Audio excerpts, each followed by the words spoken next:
Colonel Lintang, ikaw ang chief of police. Yes, Your Honor. Doon sa mga sagot mo, ang ibig lang sabihin, hindi mo alam kung anong nangyayari doon sa command mo. Di ba? Na-impound yung sasakyan, hindi mo alam. Nailabas yung sasakyan, hindi mo alam. Nagamit sa krimen yung sasakyan, hindi mo alam. Ano ang hindi mo pa alam? Hanamagan. Anong klase kang hepe? These people or this PNP officer should be cited in contempt na because they're lying. Yeah.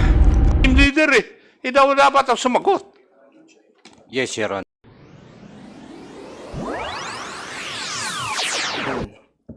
Na kulay berde na sinasabi mo, Sergeant Macaraig, no?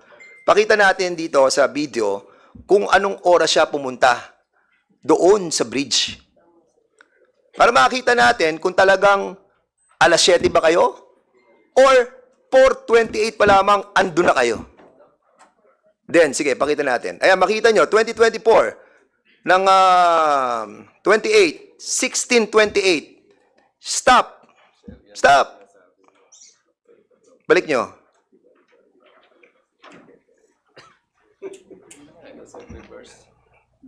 Stop. Mabagal tong ating mga technical. Ayan. Is that the card that you used? Ang gulong, kulay itim sa harapan. Ang likod, silver. Magkaiba gulong sa harapan. Magkaiba ang gulong sa harapan saka sa likod. Is that the card that you use? Makaraig. Yes, Your Honor. Yes. At nakita mo kung anong oras dumaan papunta sa 4:28 p.m. At sinasabi nyo, nakasakay na dyan si Dante Magpantay. Pero according sa kanya affidavit, alas 8 ng gabi siya pumunta. Your Honor, nag-conduct pa po diyan ng surveillance yung mga tropa, sir, bago sila... Nag-conduct pa ng surveillance? Yes, sir. So, nagsisinungaling si Konsehal Magpantay. Hindi pa po siya kasama nung time na yan, Your Honor. Ano? Hindi pa po siya kasama. So, hindi nyo pa kasama? Judicial affidavit nyo, sinabi nyo kasama na. Gusto mo basahin ko? Ito. Page 3. Sino naman ang sakay na sinasabi mong sasakyan? Sergeant Relly Carandang, nagmamaneho ng Toyota Vios, kulay berde, na walang plaka, at nakasakay sa unahang upuan, si Sergeant Juan Macaraig, habang si Patrolman Carpio Edgardo Rodelas, Media Representative at Barangay Councilor Dante Magpantay ay nakaupo sa huliang parte ng sasakyan. Ayan. Sinabi nyo sa judicial affidavit ninyo eh. Oh now, anong, ang nagsisinungaling dito ay si Dante Magpantay, in other words. Anyway, you have to be truthful, again. Tanong ko kay Sergeant Jefferson Trinidad. Andiyan ba si Sergeant Jefferson Trinidad? Can you kindly sit here? Wala na upuan dito. Dito ka sa, Please, si Sergeant Jefferson Trinidad. Naka-out na ba siya? Yes, naka-out na yan. Nag-out ka na ba, Sergeant? Can you kindly sit here?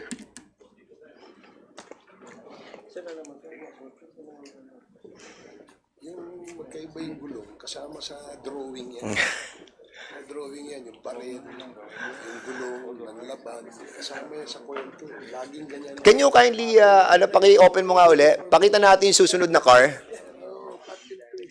Sige. Ito yung susunod na car. Stop. Kilala niyo yung car na yan? Sergeant Macaraig? Sergeant Michi Perez? No, Your Honor. Hindi niyo alam yung car na yan? Are you sure? Colonel Lintang, kilala mo yung sasakyan na yan? Don't lie. Don't lie. I am not familiar with the... You are not familiar. Kilala, ang tanong ko, hindi ka familiar? Hindi po, Your Honor. Hindi yan impounded sa San Juan Municipal Station? Siguraduhin mo. Siguraduhin mo. Naka-impound ba yan? Hindi. Yes or no? Hindi ko po napapansin, Your Honor, sa... Hindi, siya ang station commander eh. Ikaw ang station commander, di ba? Do you have the list ng mga impounded na sasakyan? At yung taong may-ari ng sasakyan yan ay nakakulong pa sa police station ninyo. Kaya huwag ka magsisinungaling, Colonel Lintang, madadamay ka dito. I am telling you. Yan ba ay impounded car? Yes or no? Hindi po ako familiar, Your Honor, sa car. Colonel Lintang, babalikan ka namin. Maniwala ka. We will be asking for the record of this car that is impounded in a municipal police station ng San Juan. Sige, Mr. Malinaw.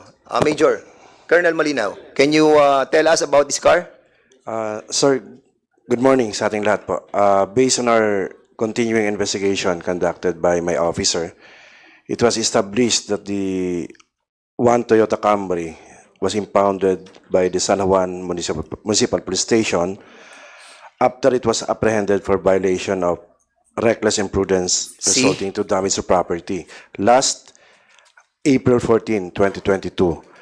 And also, sir, it was based on the account of the witnesses and the video presented, ito po yung kinargahan ng biktima after the shootout. O, kita mo? So, these findings, sir, that we have established in our continuing investigation will form part of the aggravating evidence that we have to be submitted, sir, in the ongoing criminal and admin case against these police officers. Rest assured, sir, itong effort po namin, sir, I will form part of the evidence to be used in the current admin and criminal cases, sir. PD Malinaw, thank you so much. And RD, Lucas, thank you so much for that confirmation. No? And masakit man, pero we have to clean up yung ating pong structure. Colonel Lintang, alam mo to, police station mo to. I reminded you kanina, not to lie. Di ba? And you are protecting your men. In this kind of situation, when somebody died, you don't have to protect your men. Ha? Ang kailangan, gamitin mo yung puso at wisdom mo. But in this case, naka-impound sa inyo yan, 2 taon na, hindi mo pa rin alam? Hindi ka ba naawa doon sa mga pinatay ng ganun-ganun na lamang? Ha, Colonel Lintang? Your Honor, marami po kasi naka-impound sa... Later, Colonel Lintang. Babalikan kita. Punta tayo kay, kay Karandang. Mr. Chair, ayaw ko lang iwanan yung... Sige po. Colonel Lintang, ikaw ang Chief of Police. Yes, Your Honor. Doon sa mga sagot mo, ang ibig lang sabihin, hindi mo alam kung anong nangyayari doon sa command mo. Di ba? Na-impound yung sasakyan, hindi mo alam. Nailabas yung sasakyan, hindi mo alam. Nagamit sa krimen yung sasakyan, hindi mo alam. Ano ang hindi mo pa alam? Hanamagan. Anong klase kang hepe? It's either you are lying or you do not know what is happening within your command, and therefore you're not fit to be the station commander of a PNP unit. Yun ang aking conclusion sa pagsasagot mo dito eh. Ako tuloy ang napapahiya, iho. Thank you, Mr. Chair. Thank you so much, Congressman Acop and Congressman Barbers, please. Thank you, Chairman. Tanong ko lang, gusto kong balikan kasi yung sinabi nilang buy-bust na operation eh. So, nung nagkaroon kayo ng buy-bust, Sergeant Perez, ikaw ba ay nag-coordinate sa PIDEA? Sir, hindi po ako ang nagpag-coordinate, yung kasamahan ko. Sir. Sino nag-coordinate? May tiga-PIDEA ba rito? So, you are what's your position sa PIDEA? I'm the regional director of PDEA. So, you're the Force, sir. regional director? Okay. Sino nag-coordinate among the PNP sa PIDEA? Ikaw ba? Sige, ikaw, Patrolman Carpio. Ikaw? Yes, Sir, Honor. Kanino ka nag-coordinate? Saan? Kanino sa PIDEA ka nag-coordinate? Sir, sa email po kasi yun, sir, na sinesend Sa, po. ano? Email, through email po, sir. Is that a normal practice, PIDEA, na email lang? Paano kung di nabuksan yung email? Yes, Regional Director. Yes, sir. We have duty regional operation center officers so they can check all the coordination, sir. And for this operation, the station had coordinated, sir. So they had coordinated to you prior to the conduct of the buy-bust operation, correct? Yes, sir. They had coordinated on 1836, 28 May 2024, sir. 1836. So that is 6:36. Yes, sir. 6:36 p.m. Yes, sir. But 6:20 nagkaroon na ng nagkaroon na ng engkwentro, hindi ba? Ikaw ang tumawag sa PIDEA. Yes, Your Honor. Email po. So, itinawag mo sa PIDEA, nag-coordinate ka na meron kayong buy-bust, tapos na yung nangyaring incident, nagkaroon na ng putukan. No, Your Honor. 6:36 ka nag-email Di ba? Anong nakalagay sa affidavit? Anong nakalagay? Anong oras nangyari yung insidente? 7 p.m. 7 p.m. 6:36 nag-coordinate ka sa PIDEA. Is that the standard operating procedure? 30 minutes prior or 10 minutes prior to the conduct of the buy-bust, dun sila nagko-coordinate? At least 1 hour, sir, they should have coordinated. So in this case, it's clearly that they have not coordinated within a period allowed or as a part of your SOP, hindi sila tumupad. Tama? It's on our record lang, sir, na it's they have coordinated on that time, sir. Yun nga That's the usual excuse. Alam nyo, sa dami na rin nung naririnig natin, nakikita natin sa kwento ng ganitong mga pangyayari. Di ba? Alam ng Philippine National Police that if there is an anti-illegal drug operations, it has to be fully coordinated with PIDEA. Alam nila yon, and I'm sure nagkakaroon kayo ng meeting, nagko-coordinate kayo dyan madalas, di ba? Pero hindi allowable yung minutes before the incident or the conduct of the operation, these things will happen. Kasi bakit? Karamihan sa anti-illegal drug operations, may namamatay. Lagi ang dahilan, nanlaban. Diba? Minsan, the stories that we hear are all preposterous stories. Absurd yung pangyayari. Mukhang copy-paste lang Di ba?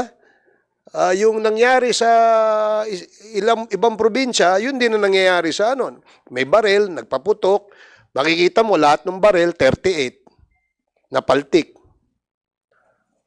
Diba? Iisa lang yun There's a story as well, Mr. Chairman, for the information of our honorable members of this committee, and I'm sure the Philippine National Police is familiar with this, no? Yung isang baril, ginamit sa several buy-bust operation. At lagi yun ang ebidensya, iisa lang ang serial number. Yung mga ganyang kwento, kung pwede, kumita na yan Yung mga ganyang yung mga ganyang storya Yeah. You know, buhay po ang nabuwis dito sa pangyayaring ito. At hindi naman dapat na nangyayari ito kung ito ay isang ordinary buy-bust operation lamang. Diba? Of course, gusto rin natin protektahan yung buhay ng ating mga law enforcers, ng ating kapulisan, ng ating PIDEA. Kasi buwis buhay din to sa kanila Pero, yung mga ganitong absurd and preposterous stories, sabi ko nga, kumita na yan. Nilabas na nga sa mga pelikula yan Huwag nyo nang gamitin yan. Diba? Yung ganyan mga pangyayari. So, medyo off lang, Mr. Chair, na yung mga ginamit na noon na mga dahilan, ginagamit pa rin hanggang ngayon. At ako naniniwala, Congressman. Chairman, Sige, Now, let the chair speak. There's a Then- good Okay, sige. Go ahead. idea that Congressman Paduano- Paduano, bago ako, ikaw na muna. thank Sige, you, go ahead. Chairman. Chairman, kasi nung last previous hearings, eto si Perez, si Macaraig, nandito na po to. Now, usually, ang former chief of police, ikaw ba ngayon na-relieve ka na? Colonel? Na-relieve na po, Your Na-relieve ka na. And during the time, who is the head? Who is the most higher officer during the time? Ikaw. Ako po. And then yung unit, di ba DEU sila? Nasa DEU sila? Si DEU? Makaraigang... Ikaw makaraig yung team leader doon? Yes, oo. Yes, Your Honor. Wala nang most senior sa'yo? Wala na po, sir. So ikaw lang? Yes, sir. So, hindi, kasi nung nakaraan sinong kasama niyo dito, mayroon ata isa na your position was, Last time, sir, kasama din po si former COP. Lintang was the chief of police, tapos ang head ng ikaw? ng operations. Supposedly, di ba, DEO Makaraigan. dapat may NCO to eh. Dapat, di ba, may commission officer dapat? Sino yung immediate superior nila? Your Honor, that time, Your Honor, wala pa pong commission officer na DEU kasi sinasubmit po namin yung mga pangalan na pwedeng gawing team leader ng DEU sa higher headquarters pero wala pa po kaya that time si Police Master Sergeant Macaraig po ang aming PD, do you confirm this, PD? Paano mo nalaman na dapat nandun si Brian Laresma? At that point in time. Huli na, sir. Ano? Nung pangyayari po, sir, wala pa. Hindi nga, 426 kumilos na kayo eh. Paano nyo nalaman na nandun si Brian Ledesma doon sa pupuntahan ninyo? Alam ka naman na lumakad kayo, hindi nyo alam yung purpose o lugar kung saan kayo pupunta at ano yung objective ninyo. Your Honor, bali po ay may kausap na asset si PSSG Perez. Asset. Yes po. Sino yung asset na yun? Si PSSG Perez po makakasagot na, Your Honor. Mitzi Perez. Kasi baka hindi ko na babanggitin yung ranko mo, baka mawawala yan sa iyo eh. Sino yung asset na yun na nagsabi na nandun si Brian Sir, Laresma? Sir, Your Honor po, nakausap ko po yung asset. Sino nga yung asset? Ang sabi mo last time, confidential agent ninyo. Tinanong ko rin kung official na confidential agent ng Philippine National Police. You must remember na lahat ng confidential agents ng PNP may listahan. Iha. Yung iyo, hawsyaw siguro.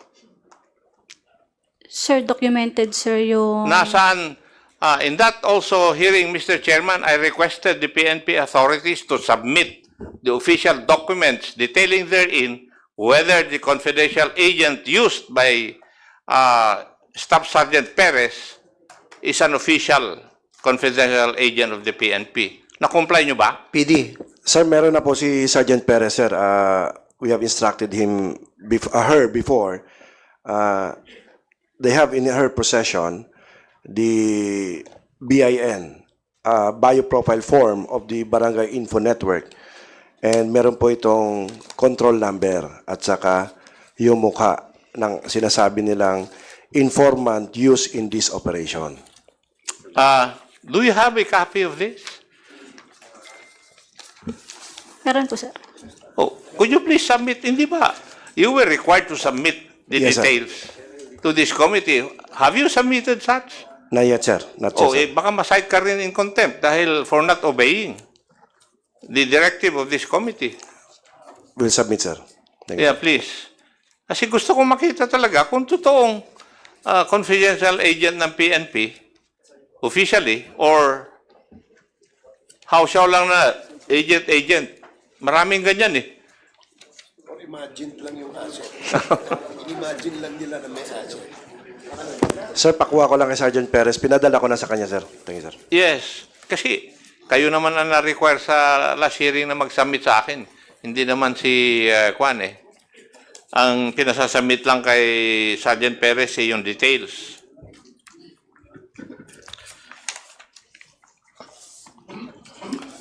Now, Sergeant Macareg, anong oras exactly yung barilan? 7 p.m., Your Honor. 7 p.m. Yung medico legal, anong oras yung sinabi na nadala sa ospital when he was declared dead? 7. Humigit kumulang po yun sa... Hindi ikaw ang tinatanong ko.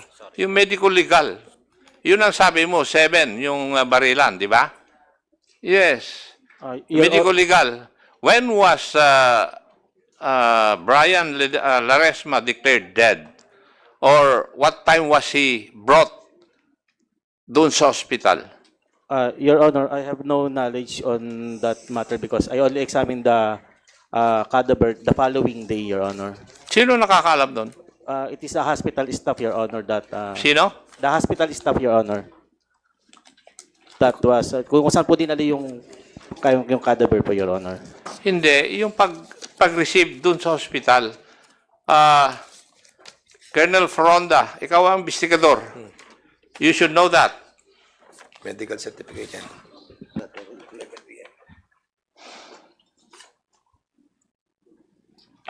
Anong klase kayo investigador? Hindi nyo alam mga yan.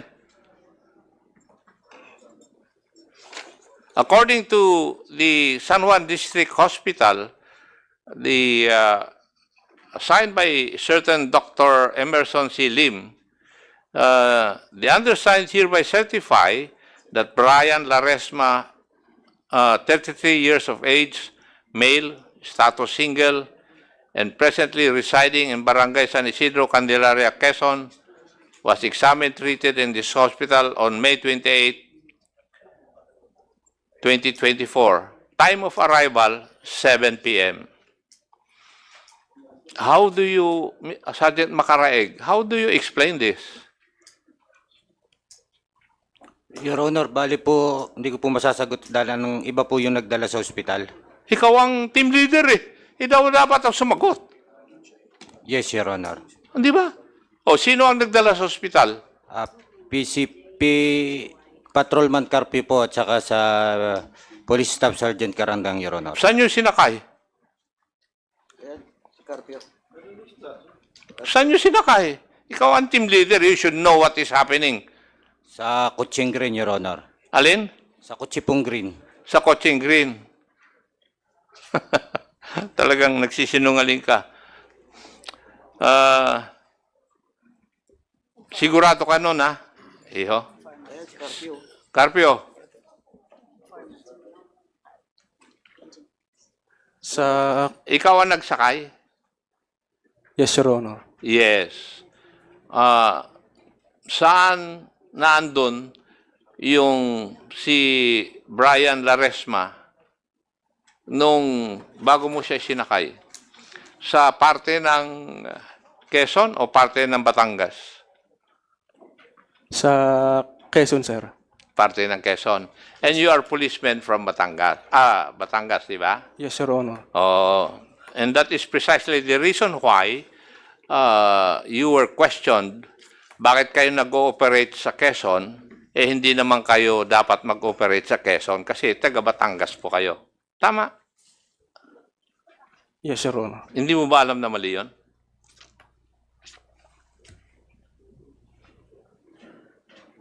Sagutin mo ako. Alam po, Your Honor. Alam mo, pero ginawa nyo pa rin na mali, kahit mali. Yes, Your Honor. Sino nag-order sa iyo na isakay mo sa sasakyan yung tinamaan na si Brian Laresma? Team leader po namin, Sino Your Honor. nga? PMSG Macaraig po, Your Honor. Saan mo sinakay? Sa Coaching Green po, Your Honor. Coaching Green. Lahat kayo, Coaching Green, ha? Pero doon sa affidavit ni Juan, sa red na sasakyan, kasi alam nyo na pag sinabi ninyo na sa pulang kotse, sasabit uli kayo dahil yung kotse na yon hindi dapat ninyo ginagamit eh. Di ba? Naka-impound yon. Tama? Oo, para rin nangyari dun sa Rizal 2 eh. O, ganun din eh. Ang MO, ginamit din yung naka-impound na sasakyan. At yun naman ang talagang ginagawa ninyo eh. Lalo rin yung mga taga-intelligence unit. Hindi pa rin nababago. So, pinangatawa mo na sa Berde. Tama? Yes, Your Honor. Now,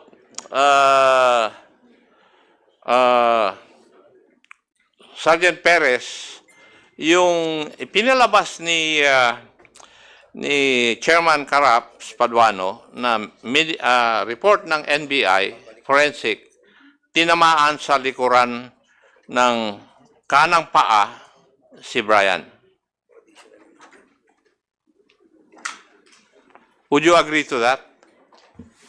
Yes, Your Honor. Yes. Bakit ganun ang report?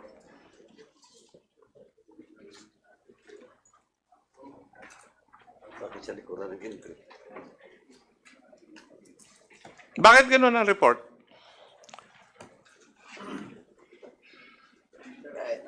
Hindi ba magko-contradict yan dun sa mga statements mo? Naisip mo na ba yun?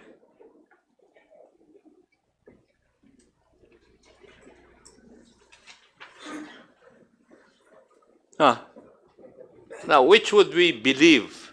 Yung forensic report ng NBI o yung statement mo? Which is supposed to be considered as self-serving for your defense. Ano iya? Bakit ganun?